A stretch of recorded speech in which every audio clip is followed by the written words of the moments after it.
आज आप लोगों को टॉपिक पढ़ाएंगे प्रश्नावली 11.2। जो वृत्त का कुछ पोर्शन रह गया था हल्का सा, आज उसको कंप्लीट करेंगे, आज उसको कवर करते हैं। ठीक है, तो देखो सबसे पहला आप लोग टॉपिक डालेंगे 3 बिंदुओं से होकर जाने वाले वृत्त का समीकरण या equation of circle passes through 3 point. ठीक है, हमें वृत्त का समीकरण ज्ञात करना है जो 3 बिंदुओं से होकर जा रहा है।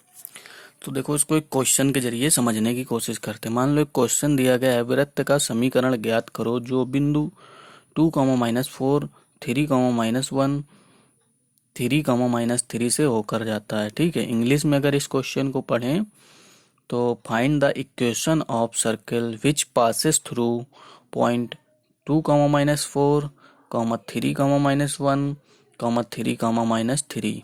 ठीक है, तो देखो इस तरीके के क्वेश्चन को करने के लिए हम सबसे पहले क्या करेंगे, माना वृत्त का समीकरण ये लिखेंगे। ठीक है, माना वृत्त का समीकरण और ये वृत्त का मानक समीकरण है, स्टैंडर्ड फॉर्म लिख देंगे। ठीक है, सबसे पहले। ठीक है, let the equation of circle, और ये सर्कल की स्टैंडर्ड इक्वेशन लिख देंगे। ठीक, सर्कल की स्टैंडर्ड इक्वेशन लिख देंगे और इसे समीकरण नंबर 1 दे देंगे। ठीक, अब देखो चूंकि लिखेंगे, चूंकि वृत्त 1, ये वृत्त का इक्वेशन 1 था, तो यहाँ पर अब वृत्त लिख लेंगे। बार बार इक्वेशन तो पूरी लिख नहीं पाएंगे, क्योंकि लिखोगे इक्वेशन तो बहुत ज्यादा टाइम लगेगा, तो सीधा लिख देंगे वृत्त 1 बिंदु 2, -4 से होकर जाता है, इसलिए बिंदु वृत्त 1 को संतुष्ट करेंगे।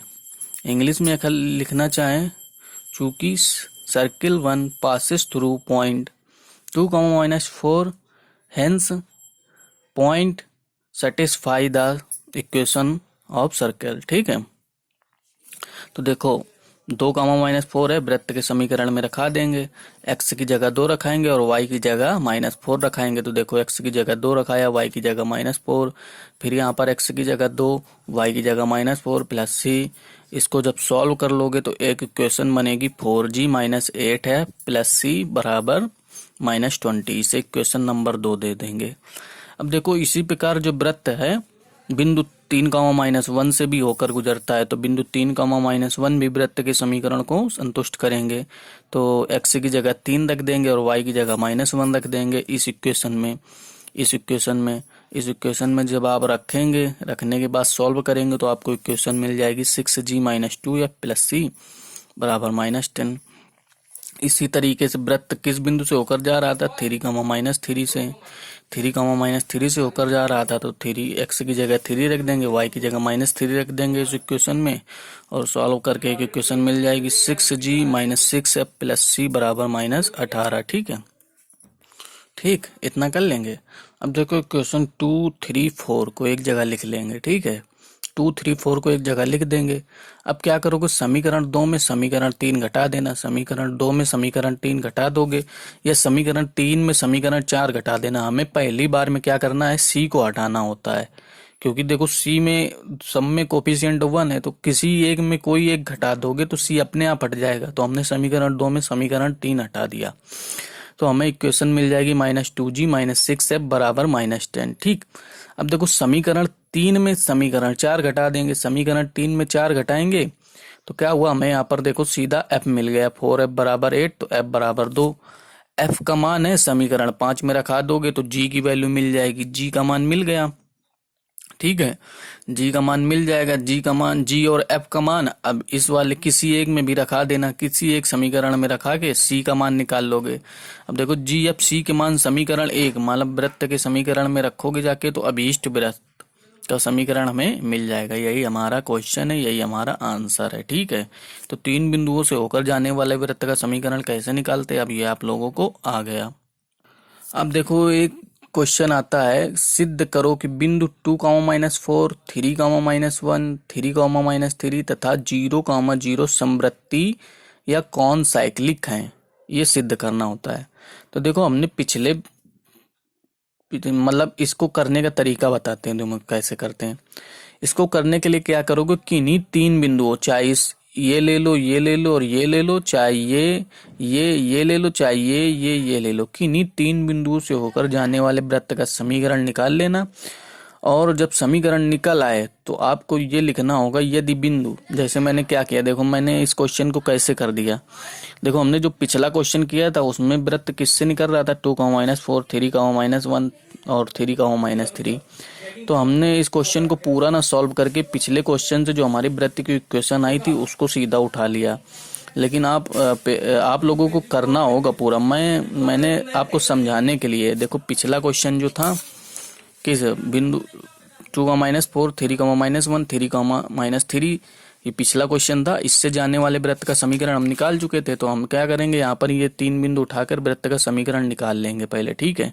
अब लिखेंगे चूंकि यदि बिंदु 0, 0 वृत्त के समीकरण को संतुष्ट करेगा तो बिंदु 2, -4, 3, -1, 3, तथा 0, 0 समवृत्ति या कौन साइक्लिक होंगे, ठीक है। तो देखो 0, x की जगह 0, y की जगह 0 रखने पर क्या हो रहा है, वृत्त का समीकरण सेटिस्फाई हो रहा है, दोनों तरफ 0, 0 हो रहा है। तो क्या लिख देंगे, अतः बिंदु समवृत्ति है, ठीक। अब देखो अगला टाइप, वृत्त का समीकरण ज्ञात करो जो बिंदु 1, -2 तथा 4, -3 से होकर जाता है तथा जिसका केंद्र 3x + 4y, ये ब्रैकेट है, ठीक है, 3x + 4y = 5 पर स्थित है।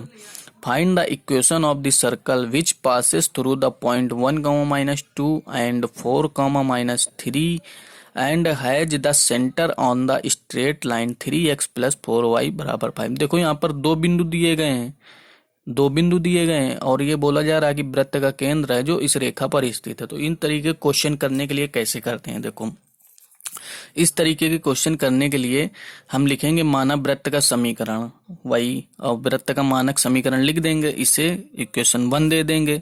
अब देखो फिर वही कंडीशन, चूंकि वृत्त 1 बिंदु 1, -2 से होकर जाता है तो बिंदु वृत्त के समीकरण को संतुष्ट करेंगे।